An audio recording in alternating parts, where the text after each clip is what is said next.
Previously on Just Press Play with Elle and Trey. Edwin, Jorge, Edwin, Jorge. Our relationship, I would say, I guess from the beginning, I'd say marriage. I feel like George is a bad cop, I'm a good cop. But like as a union, you know, we can flip.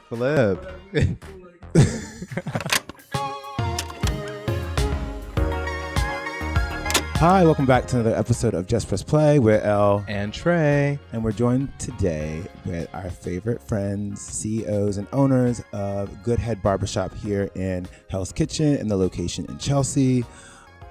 And let's get to it. Let's learn more about Good Head, the owners, and what their mission is for the community outside of hair.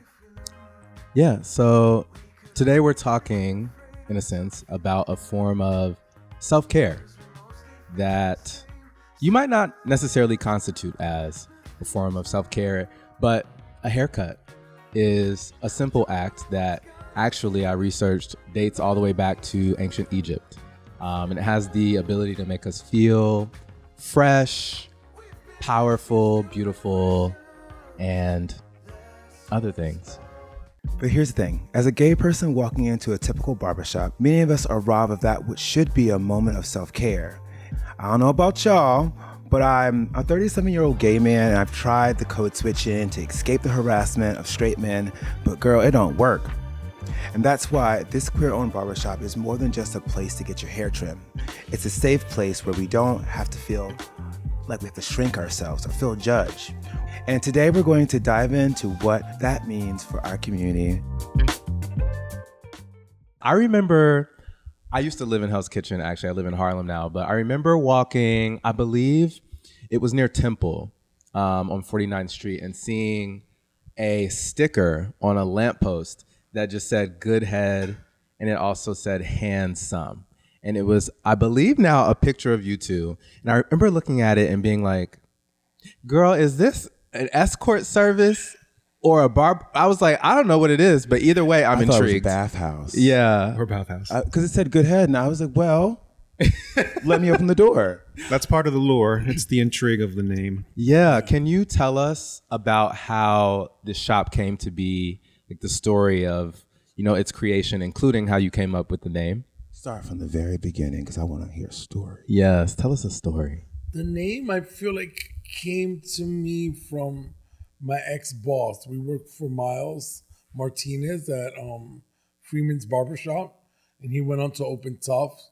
But he was the one who trained us with our hair cutting method. And when he was training us, he would always say, because we would worry about the time or whatever, and he would always say, don't worry about the time, just give a good haircut. And then when he opened Tuft, he had this phrase that he always used called good looks, I think it was. Good looks, yeah. You know, good looks was like his little tag that he wanted to use on his social media. And when he used that tag, the first thing that came to me was good head. You know what I mean? Instead of good looks, I replaced looks with head. And I just thought to myself, that would make an incredible name for a barbershop. You know, because it's good head. You know, and it has like a double entendre, of course. It catches your eye, but the meaning is real. Right. You know what I mean? When you come into good head, you're actually coming out with your head good. We're at the beginning of our journey, but I feel like good head will be like a global name. Like, you know what I mean? I almost feel like the world's not ready for what it is, but it's going to be very natural that you'll see good head and it's going to be like Coca-Cola. You know what I mean? I know, Like that's for right. me, that's just I want to be a brand name. You know what I mean? I know that right now, the weird thing about it is that like at this moment, it seems like a joke, but I know in my soul that it's not. You know what I mean? I know that it will grow to be a great brand. Yeah. What do you think, Jorge? There was an incubator period of that idea when you were working on Fire Island, when we were working on Fire Island during the pandemic, and you were just spitting out cuts left and right. And there was a point where we were meeting up to like switch shifts because we were always working one at a time and switching over. And you remember you pulled me aside as like, I want to open up a barbershop. And you were throwing names out there, but the one that stuck out was Good Head. And it's like, that's the one with the most potential.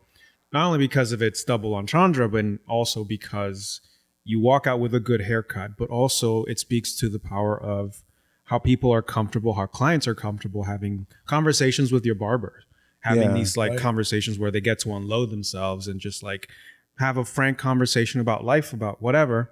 And you learn something in that process as well. And you walk out with a new thoughts, new insights, and you walk out with a haircut that's fresh and powerful. So it goes with that as well. It's like it just such an interchangeable feeling where you get a haircut, you walk out with good head, thoughts, a new outlook, great conversation, and it's a multi-use name, and it's very, very flexible. It's doing well. For context, how old is Good Head?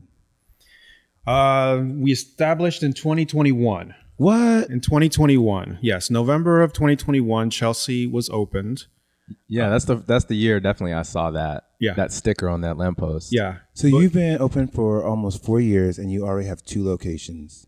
2, yes. We had almost 3. With a pop-up in Fire Island, a seasonal pop-up in Fire Island, and that one's a partnership with the old Fire Island business district. Right. That's where the Handsome came from. Handsome is the name of the shop that is in Fire Island, and it's basically a collaboration between. We had done it. We've been doing that one for like 6 years. Yeah, we just finished our 6th year cutting hair there. 6 Oh years. wow. Yeah, since 2019. So Handsome Good Head Fire Island started first before we it's weird. Usually you would start a business in New York and you would pop up at a beach location, whether it's the Hamptons or Fire Island.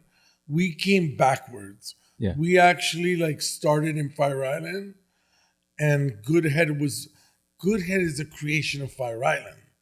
You know what I mean? It came from Fire Island into the city.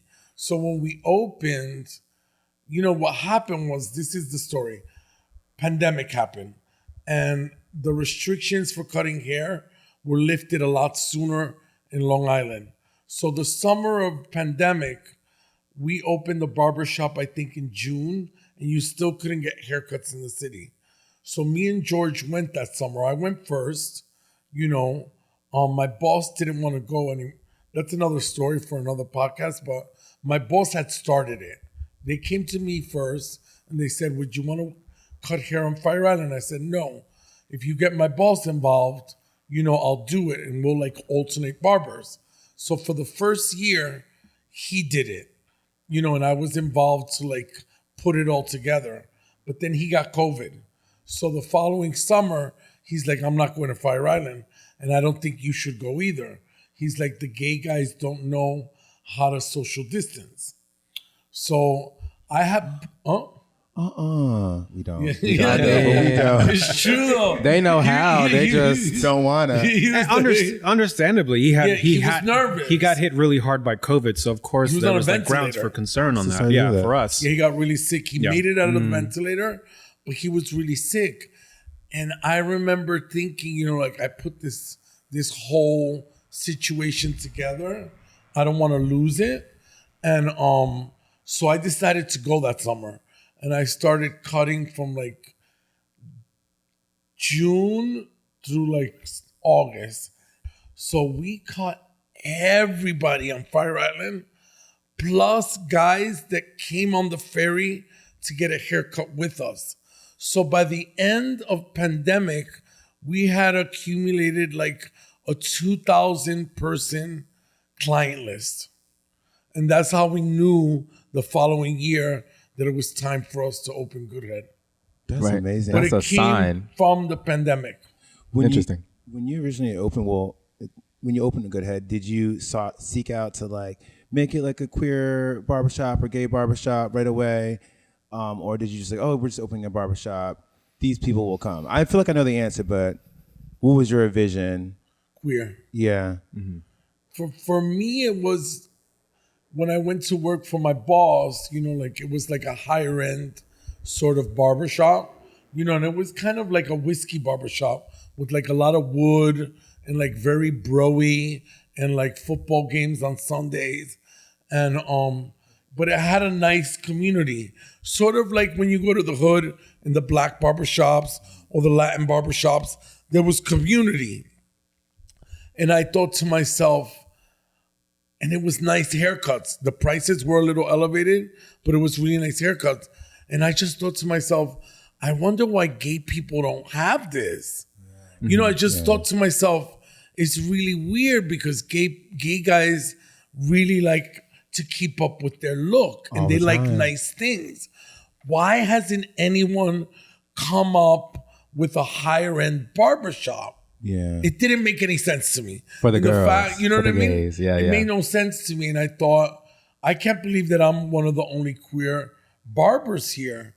So then George came and there was like one lesbian that worked with us. But I was like in total shock. And I think that's kind of also where the light bulb went off. And I thought to myself, you know, it's time to do this. Yeah, I feel like your success also is a testament to how much there was a need and a demand for like a community for gay people around barbershops.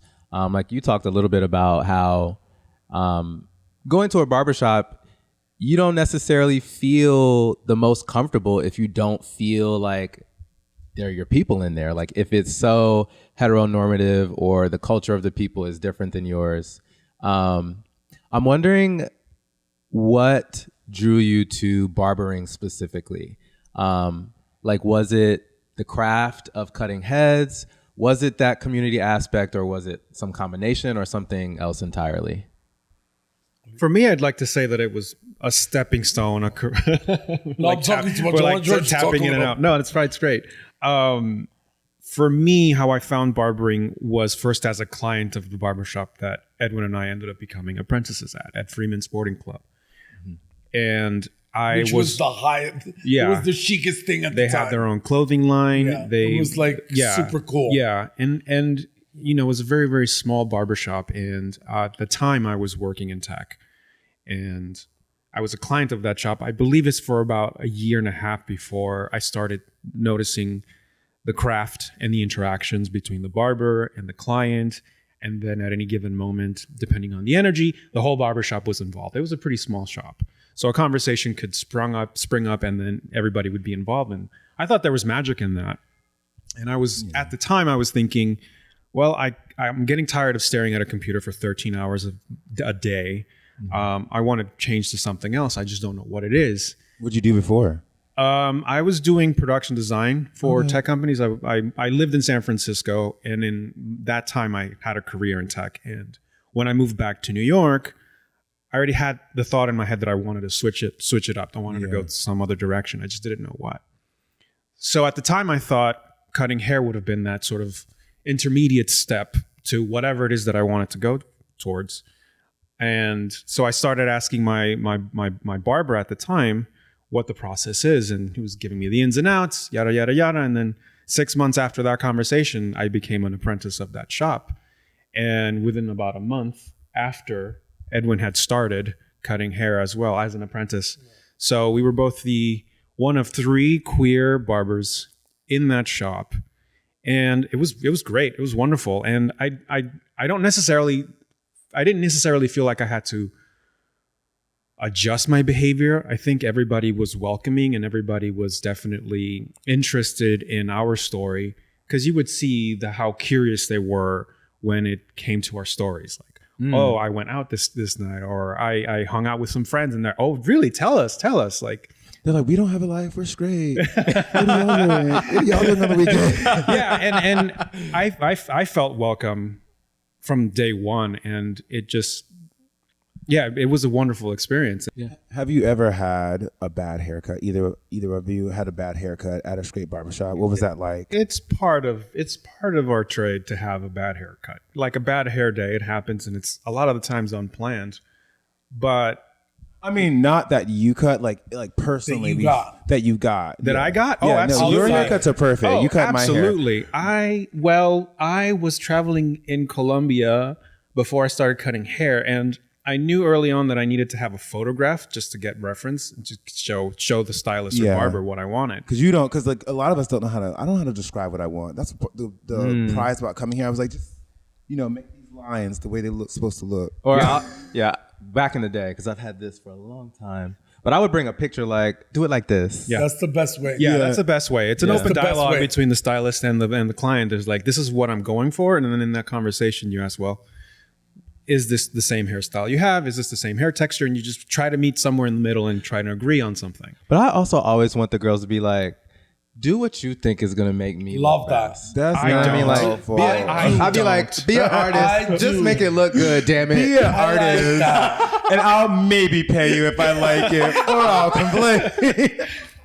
No, wait, you were in Colombia. You had a bad haircut. What was it? Yeah, and it was absolutely nothing. I'll show you the photo of what I wanted and what I got. And it was a haircut and a beard trim. But in retrospect, I had to be more compassionate about it and not get angry because they didn't have the same training I have. We didn't have the same background. So I was like, okay, this was the best they can do. But at the time I was livid.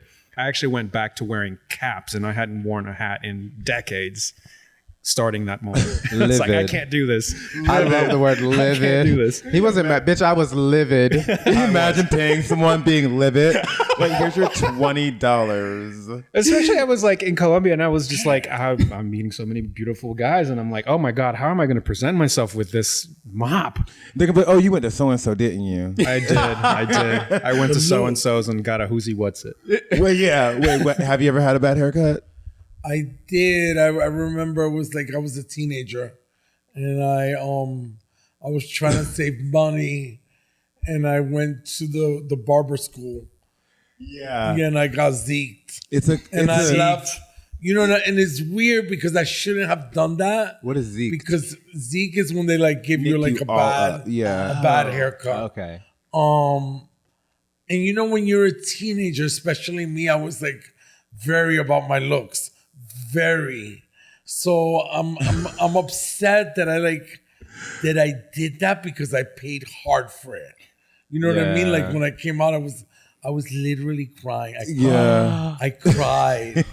I cried. No, for real. God, the I cried. I was like, oh my God. That's very possible. They messed up my hair. Yeah. I remember one time because my dad always took me to get my haircuts, and that experience, what it was, because your dad's there, because he knows what you want, or he told the barber what I wanted, and I was like, that's all right. But I joined the military, and they have no remorse. My first haircut in the military, they just took that buzz, and they were just like, you a sheep, bitch. You joined this shit, didn't you? You thought it was gonna be cute. Yeah. It wasn't cute for 5 years, and then when I got out, and I was used to it not being cute. I was fine. I was in the military. You look like everybody else. You look a blueberry. But then when I got out, there was this one time, and it relates to hair. There's this one time that I got my eyebrows done, and I was very specific with this lady. I was like, I just want you to just clean them up right here, like a little bit right here. And she leaned me back, and she was going to town. I was like, this is taking, in my head, this is taking way too long. I was like, and it feels like she's doing her own thing. So then she's done, and she looks at me, and she's like, you look like a model. And I was like, I didn't ask for that. I didn't ask that. You She look like a stitched me up, model. and they were so thin, and I was livid. She gave you like an old, She like gave Hollywood. me the highest arch you ever could You have. like a thin Hollywood eyebrow. Yes, and I got in the You know, like car, old and I school. looked back at the establishment. I was like, I'm glad I'm not an arson anymore. This is fucked up, bro. Not anymore.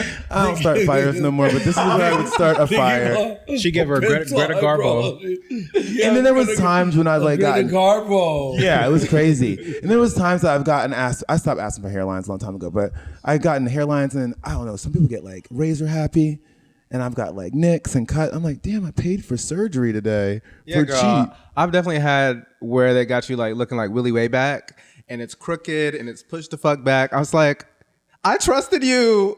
Yeah, and look feels what like you did. It feels like a violation of trust. Right. You have, I know, George, we talked last week. You have a big, you have your own mission statement for what you want. It's besides the haircuts. There's a portion of it that wants people to feel comfortable. It's really rooted in community. And I wanted you to kind of put your spins together on that, because it's more than just haircuts. There's obviously art on your walls, and you seek to provide space for more than just haircuts and style. Yeah, we want this to be a community space. We want this to be a safe space for everybody and give people an opportunity to let their guard down. We like to invite artists, local queer artists, to hang their stuff on their walls. And we're fortunate to have amazing artists come show their work. And yeah, we get so many people from so many walks of life that it helps keep things fresh. Conversations are very varied. It's an open forum, and I think in respect to the future, I would like to believe that it's integrated, and I want us to be not just exclusively a gay barbershop. I want us to be straight friendly, open to everybody, and we welcome everybody, and we want to build on that. And the haircuts is one thing, but it's the community aspect that I think is most exciting about this barbershop, this experience, this project experiment, so to speak. Because I feel like I was telling Trey, I was like, you know, being in your chair and having that experience in multiple chairs here, it's more than just gay men that go to a barber that needs a haircut. I mean, like some stylists do certain things. There's also more than barbers here. There's stylists here. There's people that use scissors and color here. I'm not trying to sell the services, but people do that in the chairs. But creating that space for where anyone that gets a haircut or go to a barber is something that I feel like that's sacred. Because even my mom, she's done a few buzz cuts, and she doesn't really know who to go to, and it's not really a comfortable thing for her because in Christian religion, women don't cut their hair. So she's got to be very specific who she goes to, and if they're going to make her, you know, feel feminine and have the feminine touch. So that's all about technique and being comfortable. So, you know, that's just adding to what you're looking to create. I feel like it's really important. One of the things we try to encourage our clients to do is to there's this unspoken rule that clients are very loyal to their stylist barbers. Like they always go to one, and specifically one. And I get the nervousness of going to somebody new, but we like to say that we're polyamorous. We like to share the clients, and we're like, oh, if by any chance I'm on vacation, it's like, go to Edwin. Edwin will take good care of you. We like to suggest compatible barbers and stylists to our clients, and just like keep it open and keep it communal in that sense, and keep that language going. They said we're gonna keep that coin. You're not gonna go nowhere else. Right. Stay in the shop. The thing is true. We'd rather like you stay with us and like know that you're gonna be taken care of, and know that you're gonna get a haircut the way we do it. You know what I mean? Because I feel like we have like a certain style of cutting, as opposed to like you going to the other barber shop and they might mess up your hair, and then it's gonna take us 3 haircuts to get you back to where you were. You know what I mean? Like I'm just being honest. And you I know feel what like mean? We'll do it, but it's like you're gonna notice the difference. You know, they always come back. Like guys that go to somewhere else, they always guys that like come here and try to have us like set their hair and then like go somewhere else to like keep it up. They wind up coming back. You can't cheap out on things like that. You really, because then you're gonna end up paying more for it at the end of the day. Right. Yeah. If you buy cheap, you buy twice. I think Buy it's it a quote twice. I heard at least twice. But I think it also comes back to that idea of trust, right? Like you build a relationship with someone, and believing in the brand enough to know that no matter who you're going to go to here, you're going to get a good haircut. I do want to ask about, I scoured the Instagram doing research, and I found something interesting. There was a post in 2021 that said, good head is more than a haircut. It's a vibe and it's a culture. When I'm cutting someone's hair, I'm adding in all the experiences I've had, all the influences in my life. Can you just talk a little bit about what that means? For me, I feel like because I never answered the last question that you asked about what got me into cutting. So what got me into cutting was, I feel like I was always a closet case cutter. All my friends were hairdressers since I was in my 20s, young. Everybody that I knew was a really good hairdresser. I was friends with Orbe, and I was really good friends with his assistant Roque, who ended up doing Mariah Carey. and my friend Jimmy Paul. And I had like a lot of people in the fashion world, that did hair. And I also worked in that section where I did wardrobe styling. For a long time, I did wardrobe styling on photo shoots and, movie sets. And I did that for a while, but then like that work didn't turn out to be like what I wanted it to be. It was like long hours. I didn't have a life. I was making a ton of money, probably more then than I'm making now, but I didn't really have a life. So I moved on to doing photography, and I did like photography for a minute, so I kind of felt like I was in this business where I didn't want to be because I was working too much. Yeah. And it wasn't fulfilling as it was when I started, Right. in the fashion business. So I was like, you know what? I need to get out of this. I feel like I'm in a factory. I'm not having fun anymore. I still need to do something with my eyes and my hands. Yeah. And I said, let me try hairdressing, barbering. And so then I just started researching who was the best, and I found Miles. Miles was one of my top choices. And I went to study under Miles. But like when I cut hair, I feel like, I'm bringing in everything that I did up to this point. Mm-hmm. You know what I mean? If you see the shop, I feel like the shop reflects kind of a Hollywood movie artist. studio. Yeah. The lighting. You said it reflects chairs what? Reflect like a fashion shoot. You know what I Okay. mean? Like Yeah. each station is like a beauty station. Yeah. Where you're getting someone ready for the Oscars, for like a Vogue shoot. Like this is how it looks backstage. So I wanted to bring that into the barbershop so that when people sat in the chair, the room was just kind of an enhancement to them. Yeah. This is about you. Mm-hmm. And I knew that like creating these spaces that I wanted it to be kind of about the client. And I wanted the client to feel like a movie star. Yeah. Because I'm very into film. I'm a film buff. Right, you So knocked in that a game way, out of the park. I want you to feel, like you're a star. And then when I'm cutting your hair and I'm looking at you, I'm kind of infusing all the different characters that I feel like match to you. You know what I mean? Artist. Whatever vibe you're giving, I'm gonna try to infuse that into the cut. Yeah, absolutely. What about you? Do you have thoughts? We are a product of our past, and we are able to bring those together to this. Like, I never once thought that working in design would have allowed me to bring it to a barbershop setting, to bring it into a salon setting. So yeah, and of course all the other life lessons to be able to have these conversations with my clients is like, of course I'm a product of that. And we never stop growing. We never stop learning new things. We never stop being uncomfortable. Like, I think that's the thing that we take pride in. It's like we're pretty new, but we're willing to grow. We're vulnerable, and we're learning new things.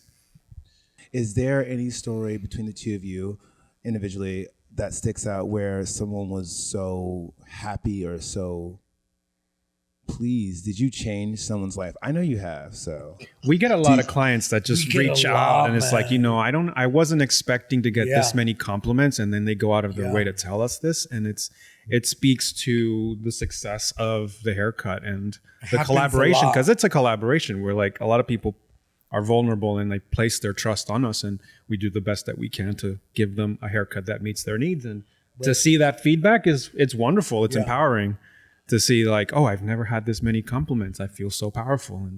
And we sort of help uncover and restore that power that's already latent. yeah, I think It happens a lot, man. It's like, to me, I feel like it's astonishing, like how many people like get elevated, and like they probably, like a lot of times I'll give someone a cut and they're not, I could tell they're not really like, they're not like, Oh, you can know always what I mean? tell. Yeah, no, when they're like feeling it or when they love Where it. they've sat and they like do whatever, and I'm like, all right, I'm gonna do whatever. And like when I'm done, they're like, I'm not too sure, but but then they leave and they get like 20 compliments and they come back and they're like, oh my God. So circling back to that question we asked at the beginning about, the one word to describe yourself, your partnership, and the business, what would you say that operating this business has taught you about yourself, about one another, and about running a business? I think it's an ongoing exercise in sharing the load. Operating a business is a lot of work. A lot of tasks tend to come up on any given moment, and being able to rely on each other to get the tasks done is pivotal. And it's an ongoing relationship. It's an ongoing project that we're ironing out. We're working on it, and Sharing. yeah. I mean, sharing 4 the work. years. Oh. 4 years, and to be open, have 2 successful locations. I feel like it might take some people a lot longer to get the first one. Yeah, we're that's still very light young years on this. ahead of Yeah. what most people accomplish. Kudos. Yeah, Thank you. What Thank you you. do sticks out, and it stuck to people for people to constantly come back and sign up and make appointments and rely on you. So that's good, especially in Fire Island, girl. I mean, here's the thing. If you need a haircut in Fire Island and you look a mess, you're going to look out for a barber. But if you walk by and you're like, this is not giving, I guess I'm going to stay a mess, I would stay a mess. Because a bad haircut means you need now to wait 2 to 3 weeks for your little edges to grow back in, for you go to another barber and take a chance with them. So you have a great formula. Yeah. You recently wrote that your mother taught you your skills as a child. She's an entrepreneur. Is your mom an entrepreneur? Yeah. What's your mom? Where was that? Where'd you find that? No, I know. Where'd you find that?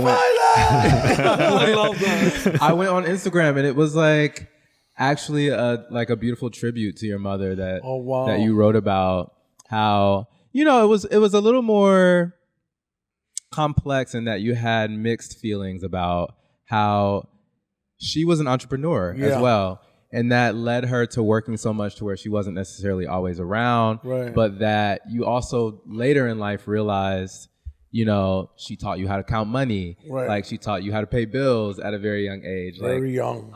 And that some of those things have Very stuck young. with you.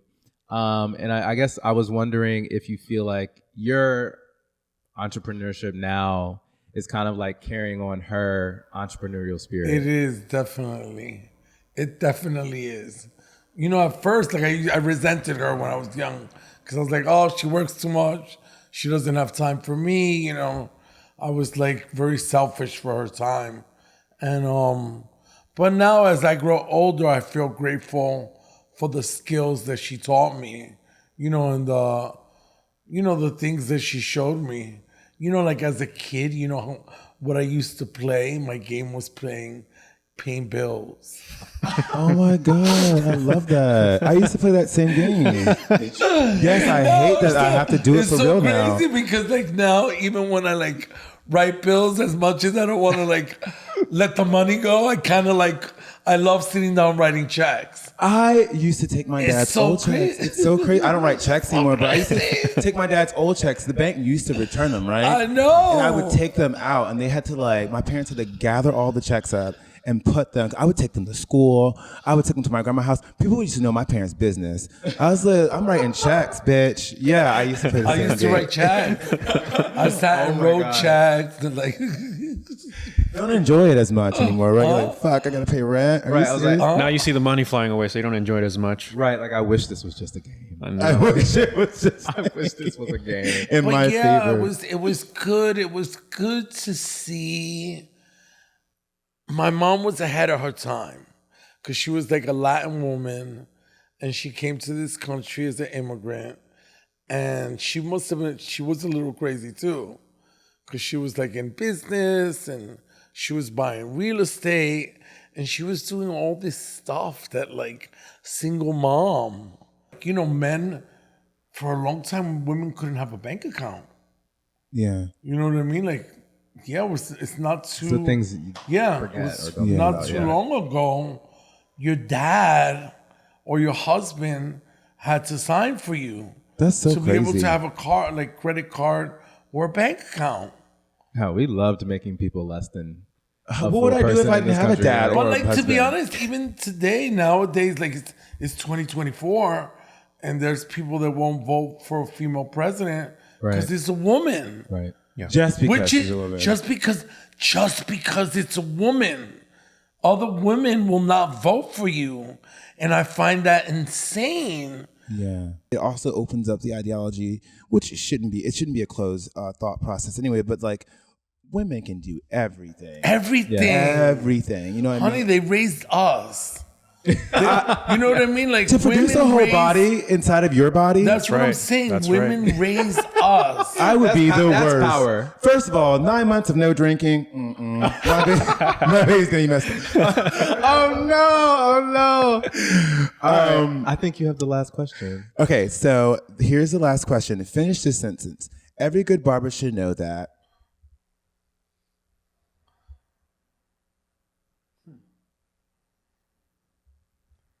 Every barber should know that. Every good barber should know that. Keep your station clean. That's true.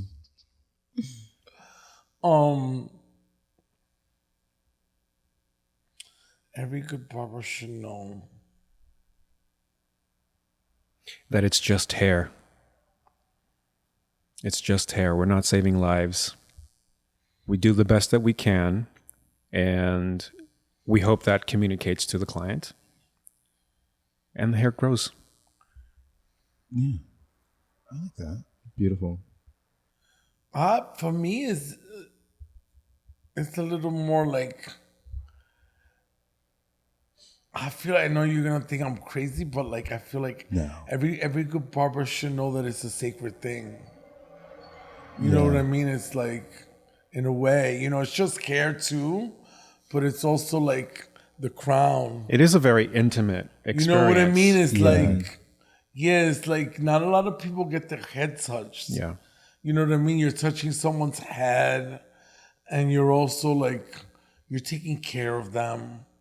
You know what I mean? So like, I'm very motherly. I'm nurturing. I'm a Cancer. Yeah. So I also like, I believe in energy, and I feel like, like when you're cutting someone's hair, it's like, it's a sacred thing. I view it that way. Yeah. Also with the beauty aspect, but it's like, it's an energy exchange.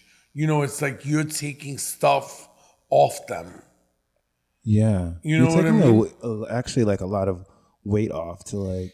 Yeah, I think that's why you feel good after a haircut, because you like shed that energy. Yeah, and you actually But feel also lighter. you're relaxed. You know what I mean? Like getting your hair like kind of touched, and that has like a relaxing vibe.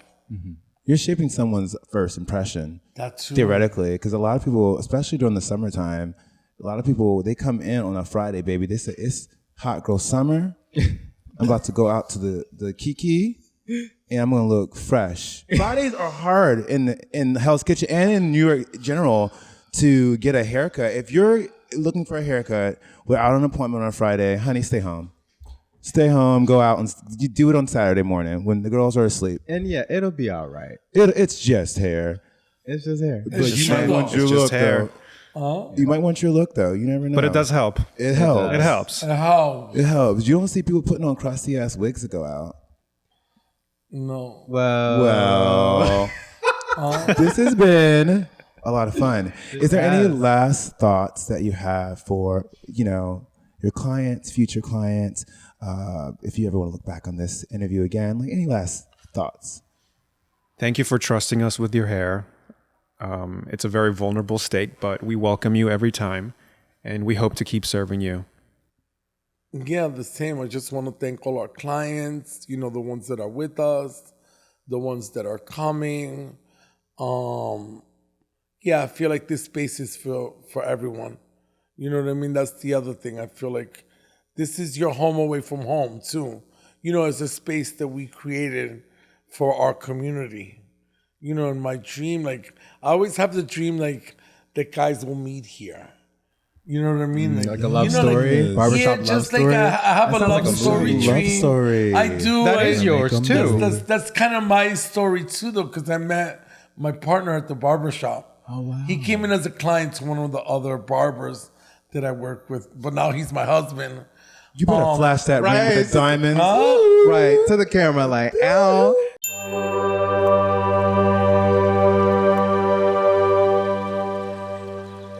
But like to be honest, when I did start the shop, I was like, this is a great place for like guys to meet like another guy. You know, like while they're getting a haircut. Yeah. You know what I mean? Because That's it's the like magic of you it. know what I mean? It's just like it's a good space.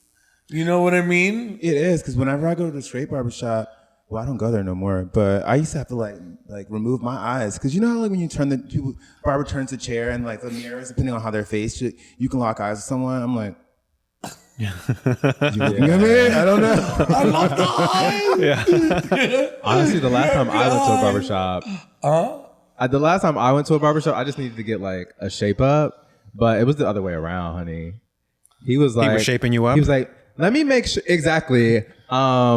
Let me make sure like I get your number and you can, we can make appointments. Yeah. For We can any make time. appointments, any type of In appointment. the future. Yeah. Any type of appointment. you need. Yeah. I was just like, ooh, wee. Okay, girl. All right. Where can everyone follow you? And talk about your locations. So we have 2 permanent locations, one in Chelsea, 20th and 8th, and Hell's Kitchen, 46th and 9th. And you can find us at goodhead.nyc. Our socials the same way, goodhead.nyc. Follow us on Twitter, follow us on TikTok, and pretty soon we'll be in YouTube as well. But follow us, goodhead.nyc. There we go. I think that's it. That is it. You have been watching, listening, and subscribing to Just Press Play with Elle And Trey. And we thank you both so much for being a part of our show, being a part of this episode, continuously making our community beautiful. Yeah, that's it. That's it. Stay tuned. Next week, we'll have something for y'all. We're doing cuffing season. We're doing Christmas specials. We're doing other things that you need to be around for. And if you'd like to see your business or your establishment like Good Head was on today, then you just let us know. Hit us up. We need sponsors. We need the money. But until then, we'll see you soon. And stop.